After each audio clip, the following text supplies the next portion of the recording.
Okay, sir. Thank you, sir. Uh, Good evening, everybody. On behalf of Shri Kumarswami College, Ausa, which is run by Shri Mahavidyalaya Shikshan Prasarak Mandal, Ausa, I heartily welcome all the participants and dignitaries on this virtual dais for the national webinar on the topic Opportunities and Challenges of AI in Global Politics. The college is running a series of national and international webinars. Till now, hundreds of webinars have been conducted. These webinars benefited students, researchers, teachers, and people from different fields. This effort is becoming possible and feasible because of the academic leadership of the principal Honorable Dr. M.M. Bedkar sir. He is the chief organizer and also the chairperson of the current national webinar. On behalf of the organizing committee of webinar series, I welcome him as the chairperson of this webinar. I am very happy to welcome today's keynote speaker, Honorable Divya Rani ma'am from Department of Political Science, Banaras Hindu University. She is going to enlighten us on all the aspects of the topic Opportunities and Challenges of AI in Global Politics. Once again, I am pleased to welcome her as the keynote speaker of this webinar.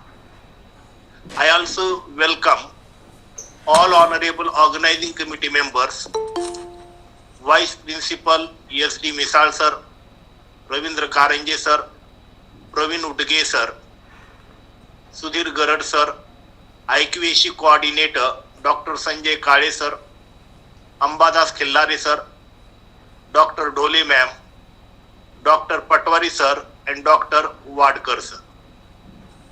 And before the beginning of the speech by the honorable speaker, I would like to invite Dr. Dole ma'am to introduce today's chief guest and keynote speaker. Welcome ma'am. Thank you, Karad sir. A very good evening to everyone. You are welcome to this grand and international webinar series organized by Shri Kumarswami Mahavidyalaya Ausa. Firstly, I am very thankful to respected principal and chief organizer Dr. Bedkar MM for giving me an opportunity to introduce a resource person on this virtual platform. My special thanks goes to all the respected organizing committee members, IQAC coordinator and staff members who are supporting like backbone of this series, and a big thanks to all the respected participants who are joining very regularly from all over India and abroad also, and they are making this series very successful series. So it's my pleasure. I am here to introduce a resource person on this virtual platform. Today's resource person is Honorable Divya Rani, Department of Political Science, Banaras Hindu University. Title of speech is Opportunities and Challenges of Artificial Intelligence in Global Politics. Divya Rani ma'am is working as Assistant Professor in Department of Political Science, Banaras Hindu University, Varanasi. She has been completed MA BCA, MPhil and achieved PhD from Jawaharlal Nehru University, New Delhi with the title The Political Economy of the Greek Crisis from 2009 to 2012. She has got UGC Research Fellow as a junior and senior. She qualified NET in International Politics and Area Studies. She published a book that is Political Economy of the Greek Crisis, Policy, Responses and Implications, and worked as editor for different books also. She published a number of articles and chapters on national and international level. She made teleconferencing with the speaker, Professor Jagpal Singh, on different topics on DD Gyan Darshan broadcast. She also done interactive radio counseling on total 18 sessions on different topics. She is selected for Aristotle International Summer Program in Greece 2013. Her interested areas are international relations, European studies, political economy, artificial intelligence, national security, foreign policy of India, and globalization. So, after this introduction, I would like to request Honorable Divya Rani ma'am, please start your speech. Thank you. Thank you. Thank you so much for such a nice introduction. And good evening, everyone. This is Dr. Divya Rani from the Department of Political Science, PHU. I would like to express my gratitude and thanks to Principal Sir for giving me this opportunity to share my views in this lecture series. So, I have seen the lecture series and I found it's a very, there are so many different kind of lecture was going on, and they have a different, they are called different participant from different disciplines. So it seems it's a quite knowledgeable enlightenment series that is going on, and I would like to congratulate you, sir, for that. Today my topic of presentation is opportunities and challenges of artificial intelligence in global politics. As an IR student, as an IR scholar, for us, like, technology is a very important part for international relation. And when we talk about international relation, we always see a country as our friend or enemy.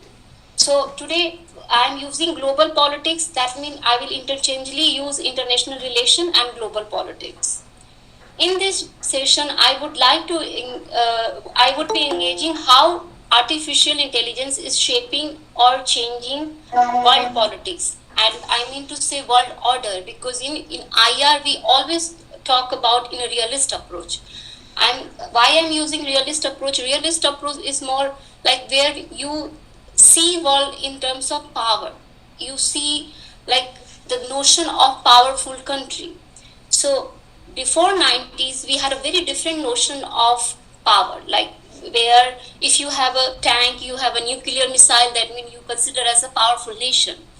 And that was the time when we had third revolution. Now that time has changed and we have a fourth industrial revolution, and AI is a part of that revolution. So now world order has changed in the sense now technology actually has overpowered the traditional concept of security, the traditional concept of war.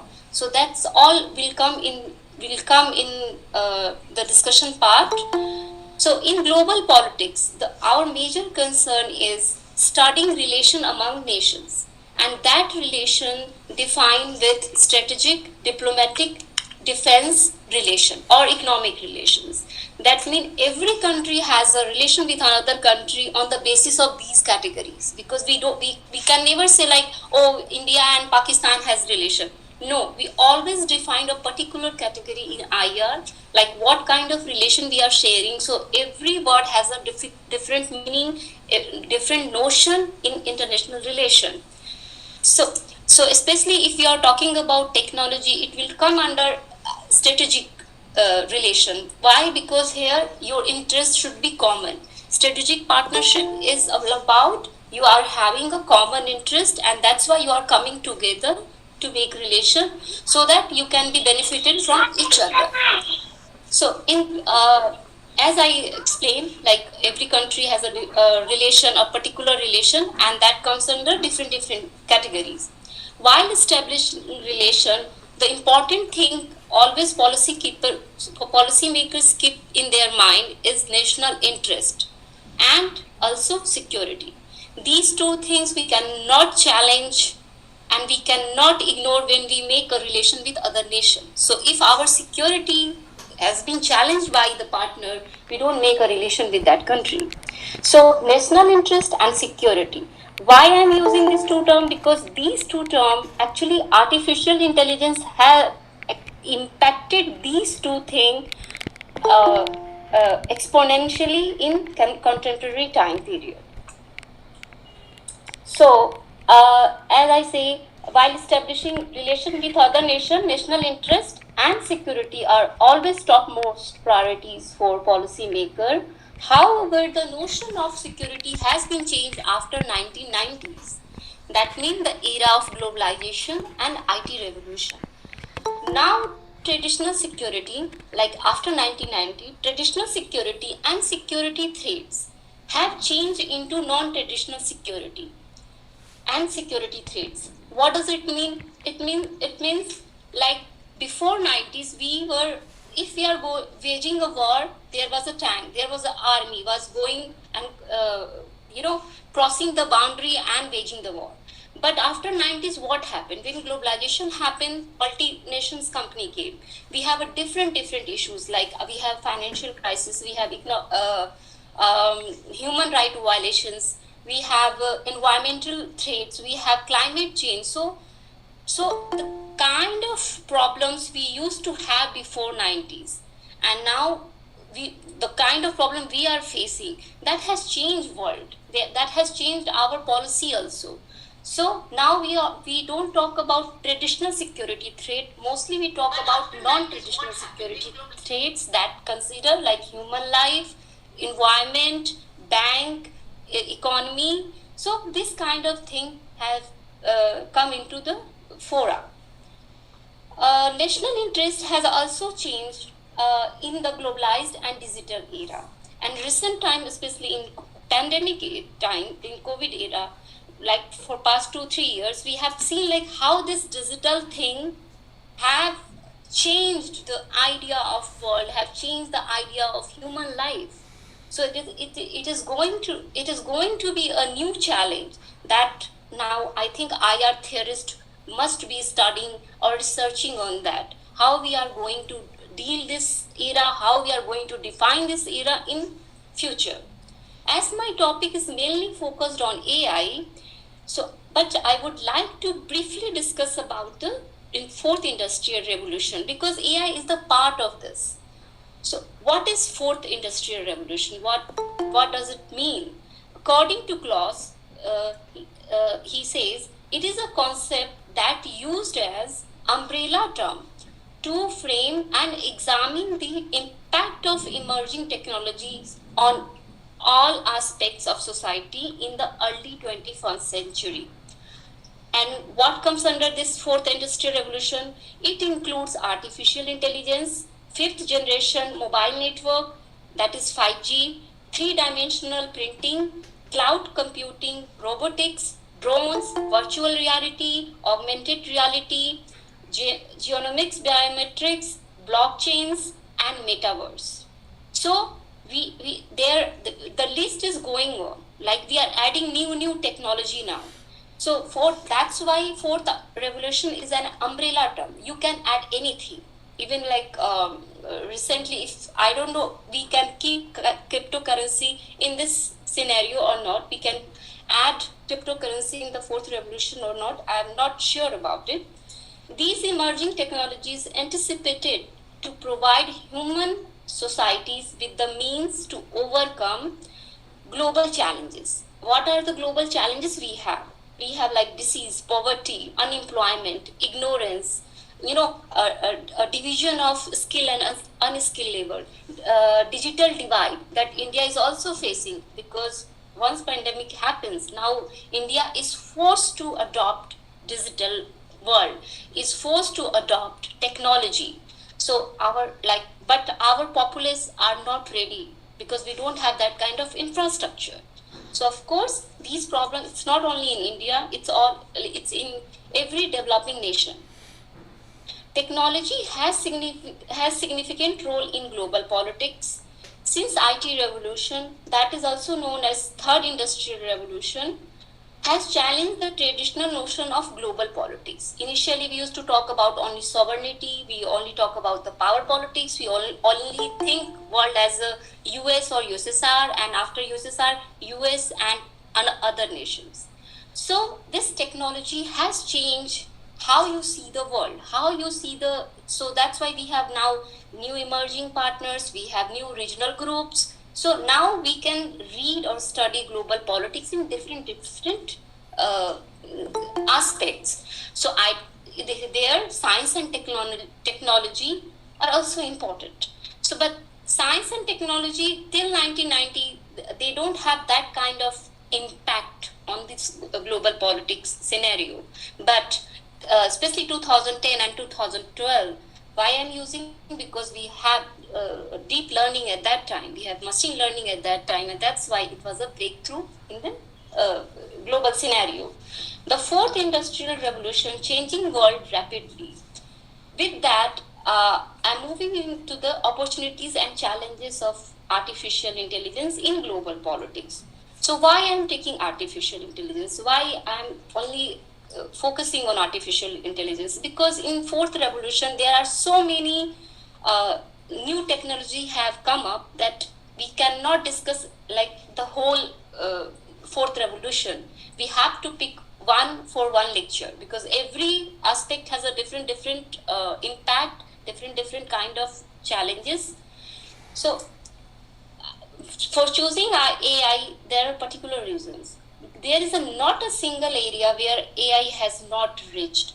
That means it has in science, social science, health, education, defense, whatever you can imagine, everything you can see and you can find, AI is there. AI is like, they are using AI intensively. It has become a phenomenon in global politics. In the previous lecture, like in this lecture series, many scholars have already explained artificial intelligence, and I've seen that they have defined and everything has happened. So I'm not going into the details of development of this technology. AI as a machine, in simple word, I would like to put it as AI as a machine has the ability to do cognitive tasks like thinking, perceiving, learning, problem solving, and decision making. Simply a machine having human mind without body and emotions. Although the process of creating this technology began in 1956, but the major breakthrough came with the machine learning that engages in deep learning, which models higher level processing by abstracting smaller modules together. With incredible advancement in data collection, which was the product of third revolution, processing and computation power and intelligent system can do a variety of tasks and enhance productivity. Intelligence and advancement. I think my video has stuck. This intelligence and advancement have given advantage to this technology to do multiple tasks. Now, how we are using artificial intelligence in global politics? As I said, when we talk about global politics, we will think about 2-3 things. First is the security, second is economy. And if anything, if comes under these two categories, that means it has a major impact on global politics. And AI, of course, we are using in these two area quite like we are using it hugely, like massively especially economy. If you talk about economy, and if I am talking about in Indian context, then of course we are using AI in a very different way compared to other nations like United Nations State and China. So I just would like to highlight some major area where I can see the opportunity of AI in global politics. The first one is defense sector. The second is health sector. Third, private sector, of course, because when we are talk about economy, you cannot ignore this because we are living in a new liberal world order. And new liberal world order is nothing but promoting private enterprises. Fifth, education. Fifth, education. Sixth is law and enforcement, agriculture, and social sector. So defense sector is the only sector where all countries are competing to each other. Defense sector is something where each country wants to be supreme power regarding having this technology and using this technology in their defense sector. Now, how they are using this technology in their defense? You can see before 90 we had a nuclear power stability. I don't know how many people are from international relation background, but there is something that I would like to explain here. Before 90, like after USSR disintegration, we can see the world has no world war after that, right? And we think like, because maybe US has the hegemony, US considers the powerful country, that's why we are not having any world war. But it's nothing like that. It is not happening just because we have a imposed nuclear strategic stability. That means every country has a nuclear power, every country has something that is related to their nuclear existence. So there is a forced peace we have imposed on world, because we all know like it would be disastrous if we use nuclear power for any war. So somehow this nuclear power stability maintain this kind of peace till now. But we are very like apprehensive about this technology. It is going to help to maintaining the peace, or it is going to create an artificial war zone. Why I'm using artificial war zone? Because initially when we talk about war, we always think about crossing the border. But recently we have seen Pakistani drone came to Indian border territory, and we had some kind of bomb blast. So that shows the concept of sovereignty has been missing in this kind of technology, because you cannot control machine because there is no law, and that is the biggest loophole that I will discuss later when I will talk about the challenges in AI. So defense sector, yes, we are using it as much as we can. Every country, US, China, Israel, European Union, member states, India, Japan, Canada, no, not a single country can say or can claim that they are outdated with this technology, because that is somehow it's a kind of compulsion for the policymaker, it's a compulsion for the policy leaders that they have to update their defense and security strategy, because it is going to be a new warfare strategy in coming times. So if you are not using this technology, then you will be in the disadvantaged position if something is happening in future.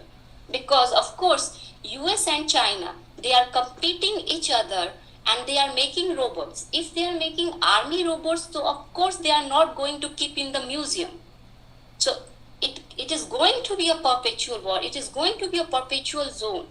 And how they are going to conduct, that is another kind of research. We need to do that. We need to discuss that. So that is the sector where we are using AI maximum. The second sector that I would really appreciate we have this technology is in the health sector. Yes, AI is a blessing for health sector. Like AI have US is using AI for cancer treatment. In India, we are using for diabetes. Something that is like, of course, we know diabetes is the mostly Indian problem. We like Indians are almost 60 to 70% Indians.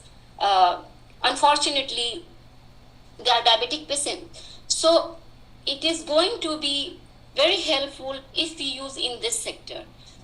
Cancer, diabetes, neurosurgery, surgery, medical equipments, camera, everything we are using AI for medical advancement. And of course, because we have data in medical science, because AI cannot work without data. And that's the benefit for us because we have data in medical science, especially in the private medical or hospitals, even in government hospital. If that is managed properly, they have a proper database, then it is easy to use that data and predict if like they, because what is AI? AI is something that you give the data and they make result out of it. Like if they can read a patient for long and they can detect if that person is going to have cancer in coming time or not. This is the example. That's why US is using this technology for this, and that's why US has the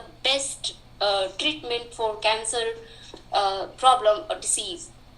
So health sector is the best place where AI has been using in positively. That is, here I cannot say it can be a challenge for any country. In health sector, AI is a blessing and it will be a blessing if we use it properly.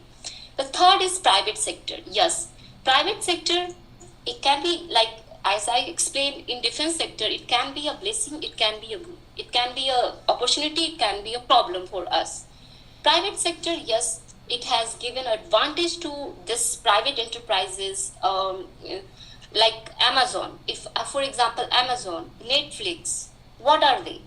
They use artificial intelligence to read their consumer mind, to read their choices, so that if you watch some kind of series or movie or documentary, so they will provide on your home web page, they will provide that kind of series only. So that means they are reading, they are accessing, they are using AI for knowing your taste. That means they are reading your brain, they are trying to read your emotion, your taste. So private sector, of course, they are using it extensively. AI has been used in like entertainment sector, telecommunication sector. So like there are many sectors where AI, we can see they are using AI. And the problem is because it is also database thing.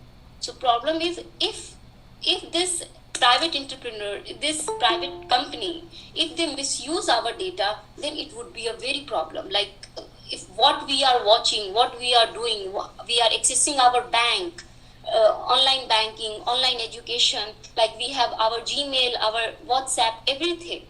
So if they misuse this data, that could be a problem, and that is happening because recently we got to know that some Chinese hacker were able to hack many Indians' Aadhaar card number, because Aadhaar card means that means you have given all the details of your hometown, your bank balance, it's like your identity. So yes, that is another issue that we will discuss. But yes, private sector, they are using extensively, and that is actually opportunity for them to use artificial intelligence. And it's not only in India, it's all over world. If you go to China, you can see in airport to transportation to hotel to a meeting hall or to university, everywhere you can see they are using artificial intelligence. In Germany, they have come to the automated car. Like they have been upgrading, they have been innovating, because this technology is new. So we don't know like how far we can go, and we don't have any kind of limitations also. Another sector that can be beneficial for us, that is education sector. Yes, we never thought we can use this kind of technology for education till we face this pandemic.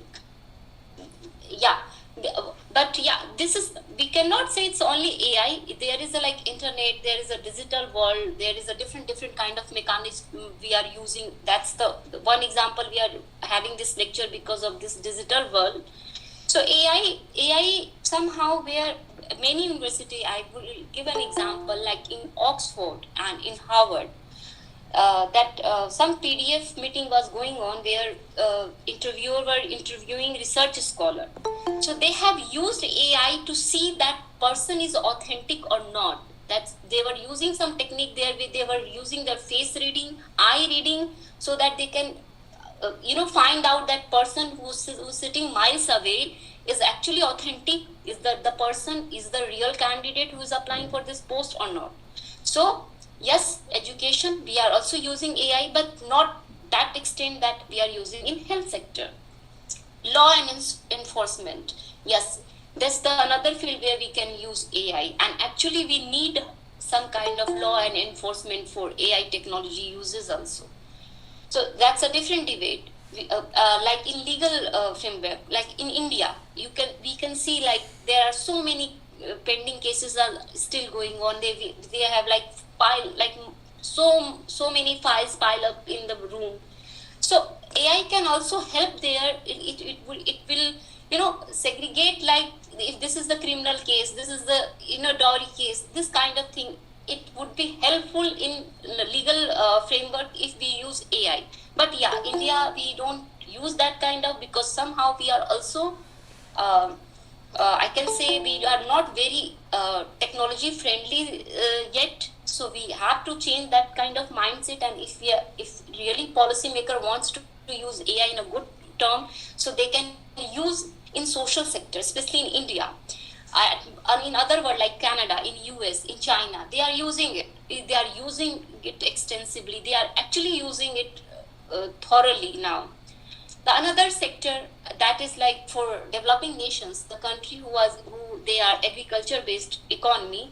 For that agriculture, yes, we can use AI based drone, camera, detecting the crop is not working, or pesticide, or finding out that mouse. This recently in Kerala, in Tamil Nadu, we can see they are using this kind of technology based farming. Germany, they are using it extensively. European Union is actually famous for so many good policy for agriculture. So that's why they have adopted this kind of digital based agriculture policy, agriculture techniques. So we can use this technology for India also. But yeah, many developing nation who actually they have agriculture based economy, they are focusing on this technology in this sector also. Another is social sector. Social sector can be anything. You can use it in any framework. You can say it's also health, it's also education. And another sector like NGOs, finding criminal crowd limitations, reading, finding out terrorist activity. So you can use it anywhere. Like for example, like Indian example, if I can say, we are using AI drones and camera in Naxal area, and the dense forest, so that we can find out if there is illegal activities going on or not. So these are the opportunities we have in AI for in global politics. Now I'll talk about challenges. Challenge is something that is very, very important, and because we are not from a developed nation, we are still developing nations. So for us, it is very important to consider the challenges first, because once you deal with the challenges, then you can use that technology in a very positive manner for your country growth, for your mass growth. So first you need to deal with the challenges of this technology. And unfortunately, because this technology is still expanding, we are still innovating in this technology, so it is very difficult to find out what kind of challenges can come up in coming future. But there are few challenges that should be considered first. The most important that I feel, and the debate is going on in international politics also, the most important challenge that this technology can impose on the world politics is misusing of this technology in the absence of universal law and ethics. Yes, there is no law, there is no any international law and ethics on this in technology, so US and China can use it for anything. They are creating a artificial war zone, they are creating a perpetual tension among nations. So of course, if and they are creating 1,000 robot armies, unmanned armies, they are using aero vehicle, they are creating ship that is actually completely automated and intelligence based. So if this kind of missile they are making, of course they are having some kind of plan on the basis of saying that yeah, this is our defensive policy. What is defensive policy? Defensive policy is like when a country make weapons, lethal weapons, and saying that because that country has a threat of another country, that's why they are using this defensive mechanism, that's why they are making this weapon, so that they are preparing for upcoming war and upcoming situations. So that is a defensive mechanism. So you can use it anywhere. So that's what US and China are using, because they are beating to each other, one another, and they are saying we are using defensive mechanism. That's why we are creating such advanced technology based arms weapons. But it is going to be very dangerous for humankind if they are going to use it, because there is no there is no check on that. Machine has the problem. If you once you set the target, it will kill the target, because that's a machine, that's not a human being. It is not going to think and change or follow your order. Once you put the on button, it will kill people. It will kill people without seeing, without feeling the situation where they are. Is it a populated area or whatever it is? So it is going to be very dangerous if we don't have any kind of international law. And that is the biggest challenge I think we have in artificial intelligence. Although because this technology has a scope to be explored and expanded. So we don't know how this the race of supremacy is going to end, how they are going to beat that kind of thing, how they are going to maintain peace and stability if they are using this technology for creating new kind of warfare strategy. So it is going to be a challenge, and big challenge, not only for India, for all the world order, for our world politics, for our, of course, maintain peace and stability also. So that problem should be taken very seriously. And of course, European Union member states are the only members who are talking about this. They are talking about the ethics and uses of or limitations of artificial intelligence. How we should use this technology for growth of humankind, rather using it in a very different manner, saying that we have threat from other countries. Another challenge that I feel that artificial intelligence can put in global politics is because the many nations, like we belong to developing countries, we are not developed yet. So there are many developing nations, and we already have many basics problem that we are dealing right now, like poverty, unemployment, new kind of crisis. Now we had economic crisis, now we have COVID crisis, and another, like we have that kind of division, like skill and unskilled labor. We have a digital divide. So in such scenario, this AI will also create another kind of problem, because a farmer cannot learn AI, right? For learning AI, you have to have graduate, you have to have particular kind of discipline specification. So India is still facing that kind of problem where we are not able to provide primary and secondary education, where giving this kind of highly technology based education, it would be very difficult. So it is going to divide, it is going to bring more gap, like Thomas Piketty is saying, like after 1990s, although liberalization has come, although lifestyle has changed, but still we can see before 90 there was not a huge gap between rich and poor, but now we have. So that's why this artificial intelligence will actually aggravate this situation. It won't going to reduce the problem we are facing as a developing nations. So it depends on policy makers how they are using this technology, how they are using this technology to, like, for welfare of their populace.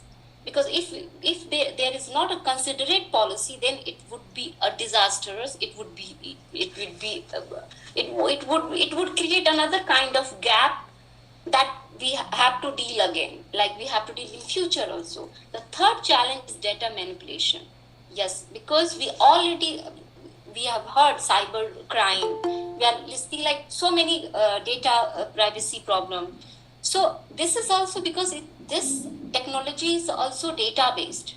So if you have data, you can manipulate accordingly your wish. Like if this data goes under any private company, private hand, and if they want to mislead you, if they want to misinterpret to the government, they can mislead the data. Because this is nothing, it's algorithm. You have data, you have algorithm, you can change your output. So that is another challenge that every country could face. So it is better to have a strict policy, strict law, if they find some fraudulent cases on that, like if there is some data manipulation is going on, if this technology is used for personal reasons, for political gains, or whatever you can say. So it is important to consider this problem if we are talking about AI in global politics. So these are the three important challenges, but there are also many challenges we like how you are using this technology, where you are using this, is it benefiting your populace, is it benefiting your country or not, what kind of relation you are going to make up with another country on the basis of this technology, how this balance of power is going to be decided, how this supremacy race is going to end. All these are the problem that is also faced also uh, uh, we have to consider when we are talking about this technology. So these are the things we need to discuss in this lecture, because artificial intelligence, I'm not going into the detail like how we are using in our defense sector or health sector. It's I have taken an overall view, like how we can use it and how we can benefit it from this technology to the country. So with this note, I would like to end my lecture, and I would appreciate if there is any question and queries. Thank you so much. Thank you, ma'am, for your detailed lecture on the topic. Yes. And I think no any aspect is remained untouched which is related with the opportunities and challenges of AI in global politics. Now I request participants to put their questions and doubts before honorable speaker. Please, participants.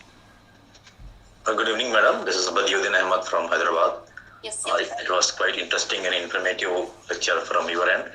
And the thing is that you mentioned many aspects.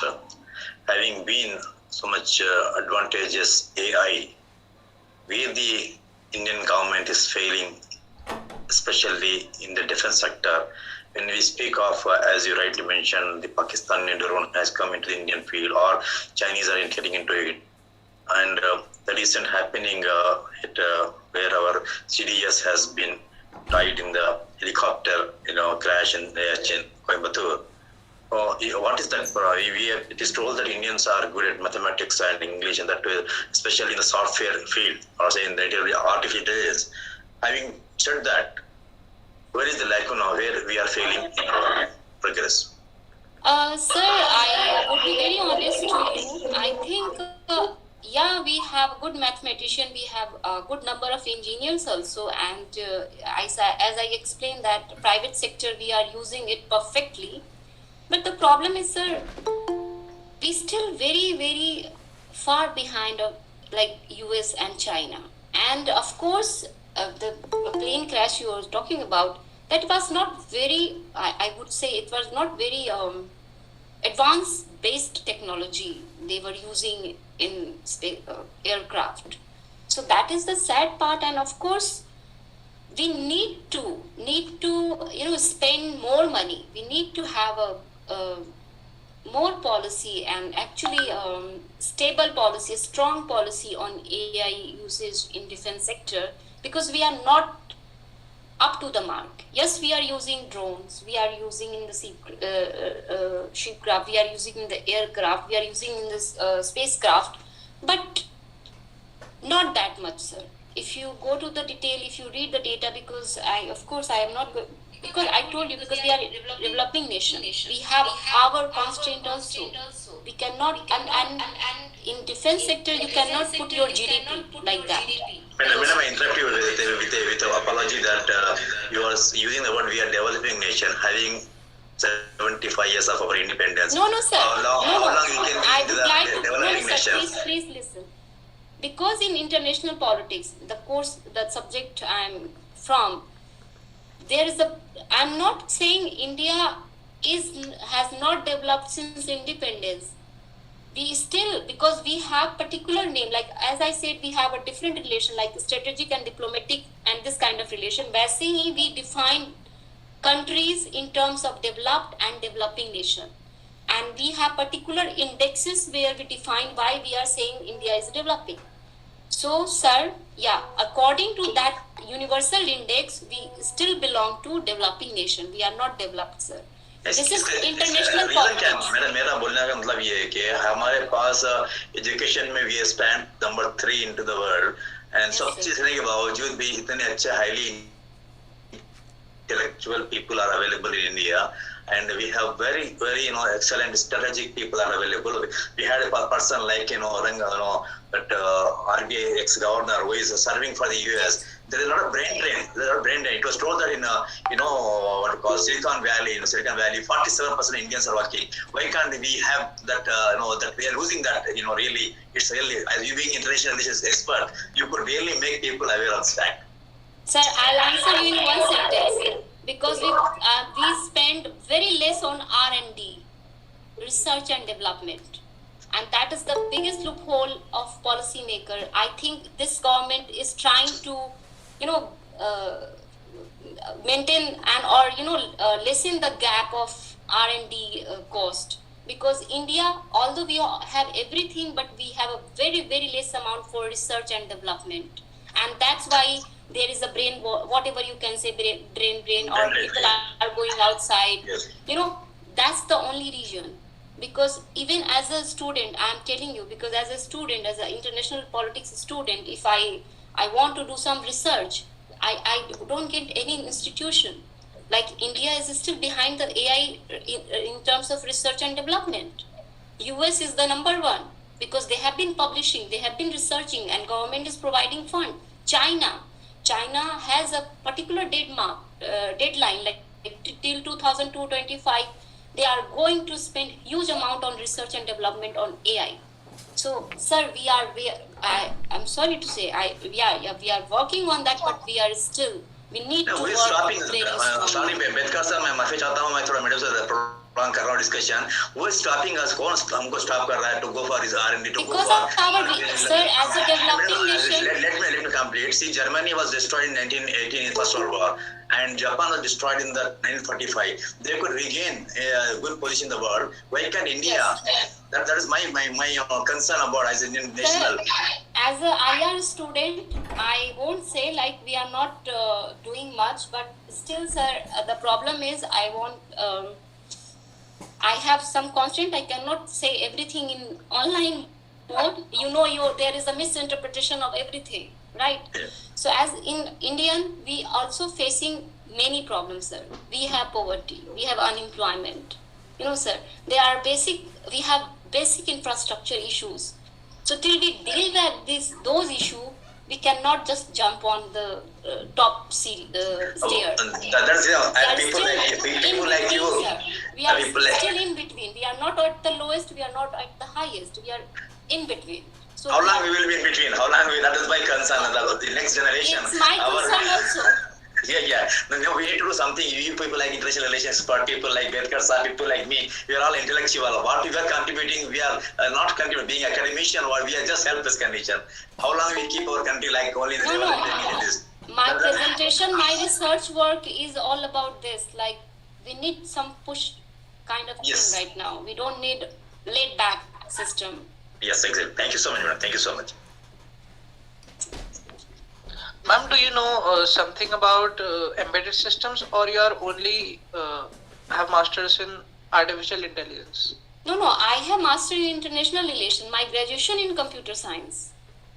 I did my MA in international relation from School of International Studies, JNU. So I don't have MA in artificial intelligence, but I'm very much interested in AI, and that's why I'm linking AI with IR. This is my third presentation, and I have already published 2-3 papers on that. So I'm very passionate about it. So yes, because I had engineering background, so it is helping me there, and I also have a social science background, so I'm just mixing science and social science together. So, ma'am, the industry for artificial intelligence will boom in future. Do you think? Yeah, yes. Because that like IT, when IT happened, when computer came, there were so many, people were very apprehensive, very, they were protesting like, yeah, this computer is going to take away our jobs, what we will do. But we all know if computer came, and also there many jobs also came with this kind of technology. Like we have call center, we have software engineering, we have been working on that. So that's why AI is not going to stop. It is going to expand. I was talking only in defense sector. I can have one lecture on private sector only, because they are using in a multiple ways, and that is really in India, if I can say, if we can challenging world only in private sector, that's the only area we are challenging, or we are competing with US and China, especially we are using when we are using in a private sector. So private sector is doing really good in AI, not public sector, because of course we have. But ma'am, the foreign markets are expanding in AI field as much faster rate as in India, because many imbalances are there in Indian systems. Yeah, of course, because we have so many constraints also, no? That's why. That's the only reason why I'm using this type of term. Like we are still facing basic problems. Till we, come out of this basic infrastructure problem, we cannot think of, highly developed society, developed technology. So still we are doing good, but we have if you see the ratio, we have 40 to 50% people who are not like highly educated. They don't have higher education. They don't have graduate degree. So you just see the data. The data does matter, no? Madam, don't you think that Indian polity is also playing a very important role in not getting that, what you rightly said, that the constraints word? I mean that Indian polity is one of the hurdles. Yes, I'm sorry to say, but yes, we have some policy leaders. They are not, I should not be saying, but yeah, they are not very open to this technology. Maybe they also have their constraint. Maybe they don't understand the importance of this kind of thing. So, Indian politics run in a very different way. Yes, true. We don't run on education. We don't run on health. We do politics on different issues. So sorry. That would be my answer. Is there any question?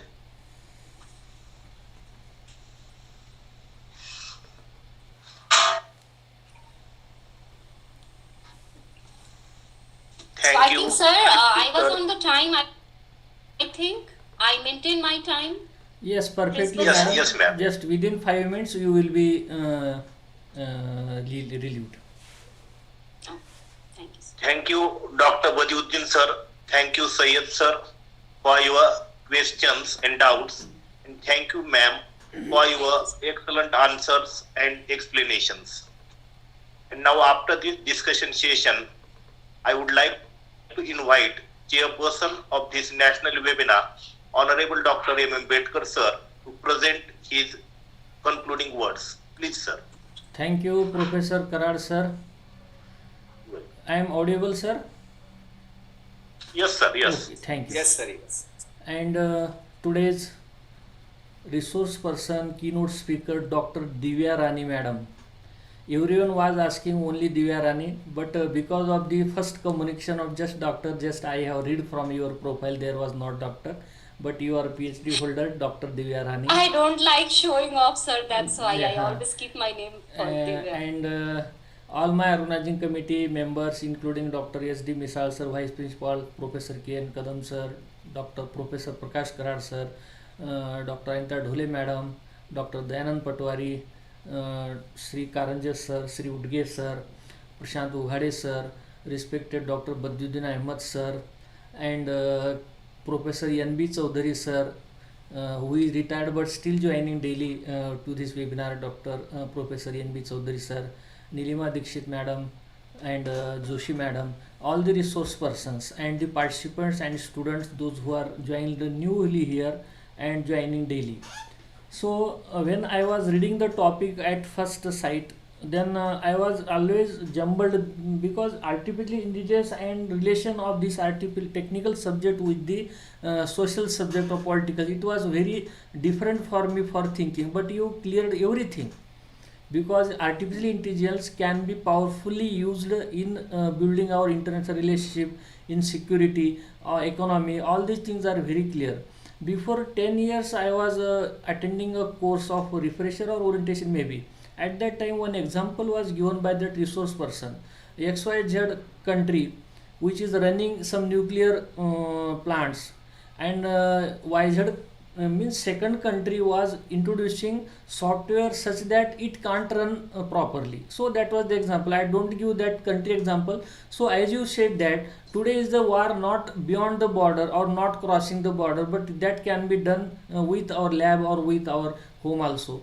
So we have to update all these things, which countries we are leading in the universe, trying to stay leading, and we ourselves and our brain should do some research like you, that you are connecting interdisciplinary approach in every field. Artificial intelligence is useful now, as you have said examples of that Amazon or anything. If you search any site of Amazon for purchasing an article, it will give the same data or similar items for you. So all these things depend upon artificial intelligence, and it should be powerfully used not in international, but it can be used in the other our health sector, agriculture sector, all these things. But your aspect is too much using in the international relationship to have a progress of our country. It was very nice topic, explained with every aspect, with challenges, opportunities, all these things, and we listened very carefully because it was new for us. And you are from a Nobel University, Kashi Banaras University, so we were hoping to present you like this with the same standard. Thank you madam.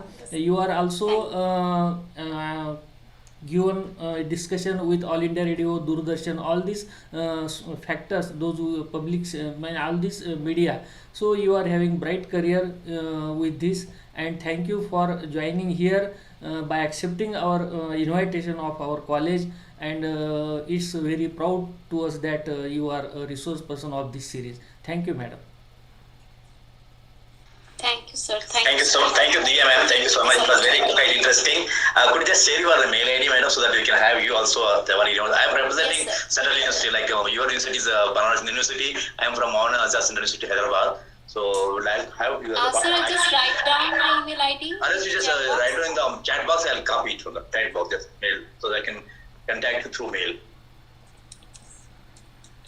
Thank you, sir, for your concluding words and for your studious comments on the keynote speech. And you are a motivational power and an inspiration for all of us. And really, you are enriching our knowledge of different fields. Thank you, sir, for this.